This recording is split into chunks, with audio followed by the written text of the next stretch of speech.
Hola, hola.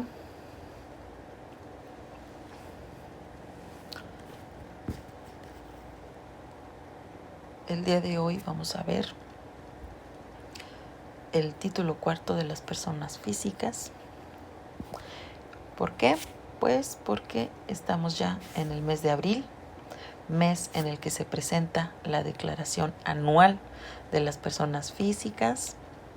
Entonces, pues es necesario que nos informemos y que sepamos exactamente quién debe de presentar esta declaración anual y cómo y por qué se debe de presentar y qué es lo que yo tengo que tomar en cuenta si es que quiero presentar mi anual o si es que estoy obligado a presentar mi declaración anual. Ley del ISR, título cuarto, disposiciones generales, artículo 90, pues nos menciona que las personas físicas residentes en México que tengan ingresos aquí en el país, pues tienen obligación de algunas obligaciones, ¿verdad? Entre ellas, informar los préstamos, donativos o premios que en lo individual o en su conjunto sumen la cantidad de 600,000 pesos. Bueno, también si tienen ingresos por ahí de partes relacionadas, los residentes en el extranjero, si su fuente de riqueza está aquí en el país y tienen un establecimiento permanente aquí en el país, también están obligados, tienen algunas obligaciones aquí de acuerdo a la ley del ISR. Bueno, pues si cualquier persona física aquí en el país que sea residente del país tiene ingresos ya sea de bienes, de efectivo, de lo que lo tenga, bueno, pues va a tener que presentar, informar a la autoridad. Artículo 91, y aquí tenga mucho cuidado. ¿Por qué? Porque trata de la discrepancia fiscal. ¿Qué es la discrepancia fiscal? Bueno, si tus egresos son mayores que tus ingresos, bueno, pues la autoridad tiene la facultad de revisarte, de ver qué está pasando, ¿verdad? A lo mejor tú estás gastando más de lo que le estás diciendo a la autoridad que ganas y entonces la autoridad te dice, oye, ¿cómo haces, no? ¿Cómo haces para pagar todo esto que pagas? A lo mejor por ahí tienes tarjetas de crédito, tus cuentas bancarias son fiscalizables, entonces la autoridad te puede revisar y decir, oye, paga esta tarjeta y hace estas transferencias, hace estos depósitos a su cuenta. Bueno, pues lo más probable es que tenga ingresos que no me está declarando, entonces mucho cuidado en cómo manejamos las finanzas. ¿Por qué? Porque si la autoridad se da cuenta que lo que le decimos que ganamos no es realmente lo que estamos percibiendo, pues nos puede por ahí determinar discrepancia fiscal, determinar que le estamos quedando a deber impuestos. ¿Qué recomiendo? Pues mucho cuidado con usar sus cuentas bancarias porque el SAT está al pendiente. Tampoco es que se asusten, ¿verdad? No es cierto eso de que, pues que vas a pagar impuestos si tienes depósitos, transferencias de 5,000 pesos. No, no es así. No es así. ¿Por qué? Porque podemos tener por ahí algunos movimientos, traspasos entre nuestras cuentas. A lo mejor nuestro papá, nuestro cónyuge, nuestro hijo nos hace transferencias o nosotros les hacemos transferencias a ellos y pues eso sí, la autoridad ahí sí no se va a meter a revisar. ¿Por qué? Porque dice, pues simplemente se está moviendo el dinero entre la familia. Artículo 92. Si los ingresos que tú percibes son en copropiedad, bueno, pues tú vas a tener que elegir entre esos copropietarios, quién va a ser el representante legal y quién va a ser el que declare los ingresos de esa copropiedad. ¿Qué es esto? Bueno, pues si tú recibes ingresos, una herencia, y no es solo para ti, sino que es para un grupo de personas, o estás obteniendo ingresos conjuntamente con otras personas, bueno, pues vas a tener que elegir un representante legal. Artículo 93 nos habla de los ingresos que están exentos, los ingresos que yo no tengo que acumular para determinarles o para pagar impuestos sobre la renta. Por ejemplo, si tú ganas el salario mínimo, pues tú trabajas tiempo extra, pero solamente los permitidos por la legislación. ¿Cuáles son los permitidos? Bueno, pues la Ley Federal del Trabajo te dice, puedes trabajar hasta 9 horas a la semana, que se te van a pagar dobles. Esas 9 horas a la semana las puedes trabajar siempre y cuando en un día no trabajes más de 3 horas, porque si trabajas más de 3 horas, la cuarta ya es triple, ya no es doble. Entonces, si tú no sobrepasas esas 3 horas por día, y de 9 horas por semana, bueno, pues tus horas extra van a ser exentas si tú ganas el salario mínimo. Si tú ganas más de un salario mínimo, entonces solamente va a estar exenta el 50% de tus horas extras, siempre y cuando no rebase las 5 UMAS. Tus días de descanso también van a estar exentos, siempre y cuando tú ganes el salario mínimo. Por el excedente vas a tener que pagar ISR. Si tú no ganas el salario mínimo, tienes tu horas extras, bueno, pues por lo que no entra como exento, pues vas a pagar el ISR. Indemnizaciones por riesgo de trabajo o enfermedad general están exentas. Jubilaciones, pensiones, subcuenta del seguro de retiro que no exceda de 15 veces el salario mínimo, 15 UMAS. Recordemos que aunque la ley siga diciendo salario mínimo general, ya se refiere a UMAS. Se considera el total de las pensiones. Si tú recibes varias pensiones, bueno, pues las vas a sumar. Si exceden, pagas ISR por el excedente. Los reembolsos de gastos médicos, dentales, funerales, hospitalarios, estos también están exentos. Prestaciones de seguridad social, subsidio por incapacidad, becas y previsión social están exentos. Artículo 94 nos habla sobre los salarios y asimilados a salarios. Si tú recibes ingresos por prestar un servicio subordinado, bueno, pues tú estás recibiendo salarios y estás dentro del artículo 94.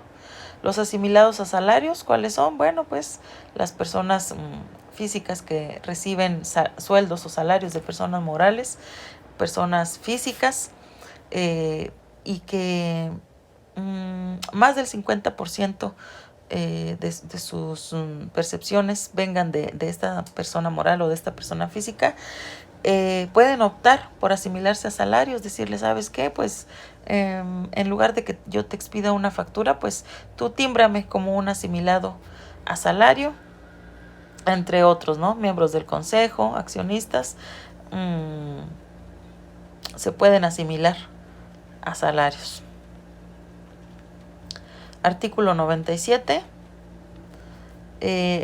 Bueno, pues antes de esto, en el 96, nos dice que las personas físicas o morales que paguen sueldos y salarios están obligadas a ciertas cosas, entre ellas a retenerles el ISR, ¿verdad? Tanto a los sueldos y salarios como a los asimilados a salarios. Las personas físicas o morales que paguen este tipo de sueldos están obligados a retener y enterar este impuesto.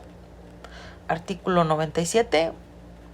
No se va a hacer el cálculo anual. Bueno, las personas morales están obligadas, personas físicas que paguen sueldos y salarios, están obligados a hacer el cálculo anual, a menos que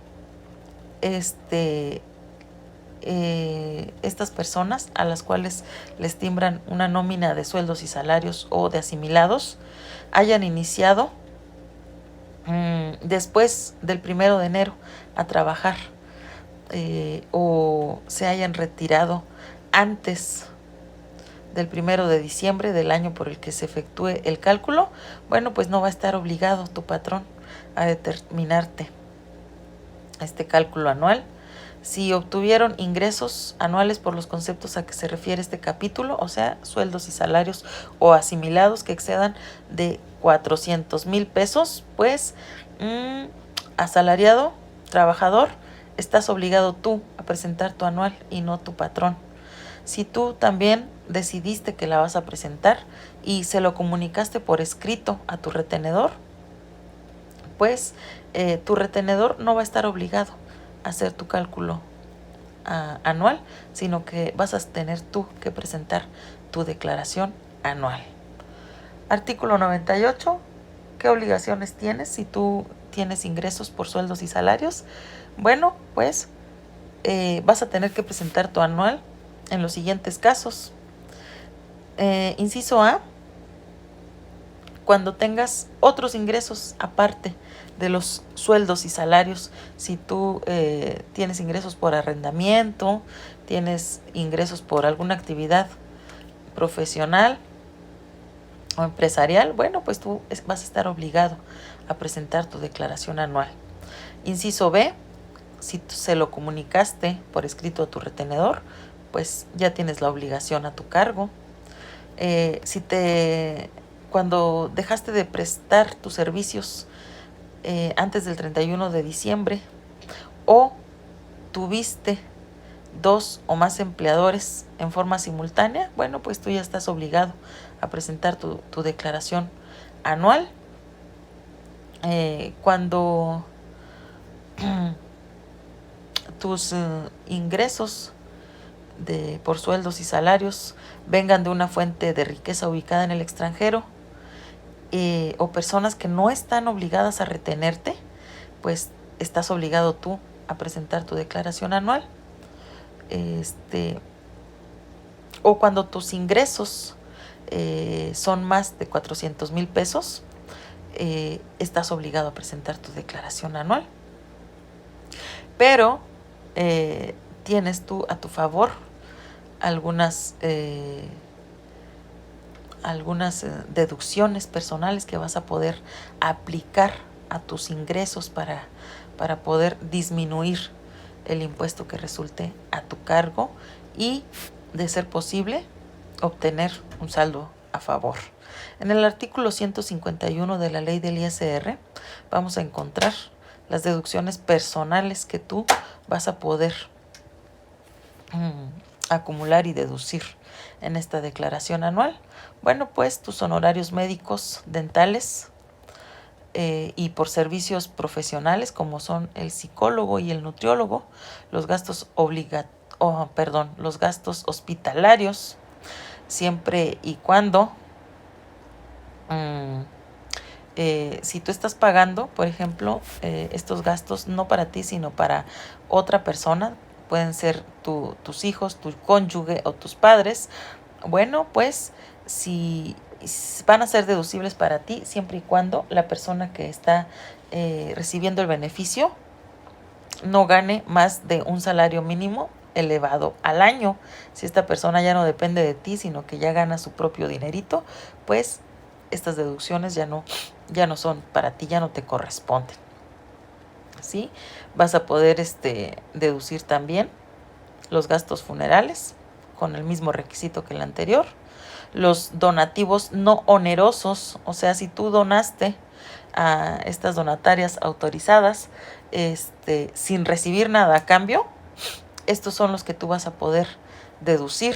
Si tú diste un donativo, pero recibiste algo a cambio por ese donativo, entonces no lo puedes deducir, siempre y cuando estos donativos no rebasen del 7% de tus ingresos o el 4% cuando se trate de una institución del gobierno, ¿verdad?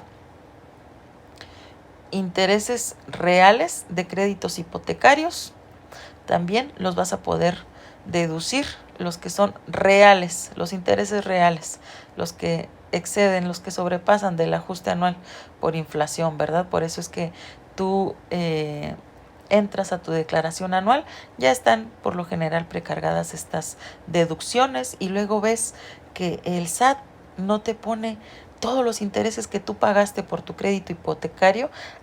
Pues es porque hay una reglita para que tú puedas acumularlos ahí, que tú puedas manifestarlos como intereses reales de créditos hipotecarios. Las aportaciones complementarias a tu subcuenta de retiro, tú las vas a poder disminuir siempre y cuando no rebase del 10% de tus ingresos o no sea más de 5 veces el salario mínimo general elevado al año. Las primas de seguros complementarios, el transporte escolar que sea obligatorio, también lo vas a poder deducir como una deducción personal. El último párrafo del artículo 151 dice que el monto total de las deducciones que vas a poder efectuar no pueden exceder de la cantidad que resulte menor entre 5 veces el valor anual de la UMA o del 15% del total de los ingresos que tú obtuviste, incluyendo aquellos ingresos por los que no se pague el impuesto. Lo dispuesto en este párrafo no será aplicable tratándose de la fracción 5 de este artículo, que se trata de las aportaciones complementarias a la subcuenta de retiro. Bueno, te hago mención de esto. ¿Por qué? Porque resulta que tú entras al aplicativo del SAT, entras al simulador ahorita, luego ya en abril vas a estar entrando y ya va a ser tu declaración anual que está por ahí precargada y ves que pues tú tenías otras cuentas, ¿no? A lo mejor tú tenías consideradas más deducciones, a lo mejor tú decías, no, pues yo pagué esto de psicólogo, esto de nutriólogo, pues tuve también las colegiaturas de mis hijos, gastos médicos dentales, los intereses, no, hombre, pues tuve pues una buena cantidad de deducciones personales que voy a poder reflejar en mi declaración anual, pero resulta que el SAT solamente te está precargando cierta cantidad, una mínima cantidad. Pues ¿qué crees? Tienes que considerar esto, que tus deducciones no pueden ser mayores al 15% de tus ingresos o a 5 veces el valor anual de la UMA, lo que sea menor, ¿verdad? El SAT no le pierde. Es por eso que tú entras, están precargadas, pero solo están precargadas las deducciones que sí puedes reflejar, que sí puedes hacer válidas en tu declaración anual. Aquí te dejo un ejemplo del ajuste inflacionario, de cómo es que tú puedes determinar el factor para que puedas determinar cuáles son tus intereses realmente pagados, ¿sí? ¿Por qué? Porque tú pagas intereses, pero si estos intereses no superan el ajuste anual, pues entonces no se te acumulan como intereses reales. El artículo 152 nos da esta tablita que se refiere a la tarifa anual, es la que tú vas a estar aplicando a tus ingresos. Y te dejo un ejemplo de cómo es que tú puedes calcular tu declaración anual, tu ISR a pagar o tu saldo a favor de ISR de tu declaración anual. Por ejemplo, Si tú tuviste ingresos de 401,000 pesos, pues estás obligado. ¿Por qué? Porque superas los ingresos permitidos, ¿verdad? Por los cuales tú podrías estar libre de declarar. 401,000 pesos, ya estás obligado. A esto le vas a restar tus deducciones, cuidando, ¿verdad?, que no sobrepasen de lo que te permite el SAT deducir. Te va a dar una base. Esta base de 370,200 la vas a comparar acá en la tablita que nos da el artículo 152. Por ejemplo, límite inferior 249,243, límite superior 392,841.96. Ahí entraría esta base de 370,200. Estos serían nuestros ingresos acumulables. Le vamos a restar el límite inferior, que ya vimos aquí en la tablita, que es de 249,243.49. Nos va a dar una base para impuesto. Vamos a aplicar la tasa, que también viene en esta tablita, que es del 23.52%. Nos va a dar un resultado. A ese resultado le vamos a sumar la cuota fija, que vemos también aquí en la tarifa anual, que es de 39,929.05. Y ese va a ser nuestro ISR causado, que en este caso es de 68,378. A ese ISR causado le vamos a disminuir las retenciones de ISR que nos haya realizado nuestro retenedor, nuestro patrón, que aquí como ejemplo te puse 72,000 pesos, nada más para que te dieras una idea. Se lo restamos al ISR causado. También tenemos que restar el subsidio si es que se nos aplicó. Y nos da como resultado ISR a pagar o a favor. En este caso nos da un ISR a favor de 3,622 pesos, que sería lo que estaríamos solicitando en devolución a través de la declaración anual en el aplicativo del SAT. Y así, de esta manera, puedes tú determinar tu declaración anual tomando en cuenta los ingresos, las obligaciones que tienes, los ingresos que tienes exentos y las deducciones personales que el SAT te permite disminuir siempre y cuando no rebases de lo permitido.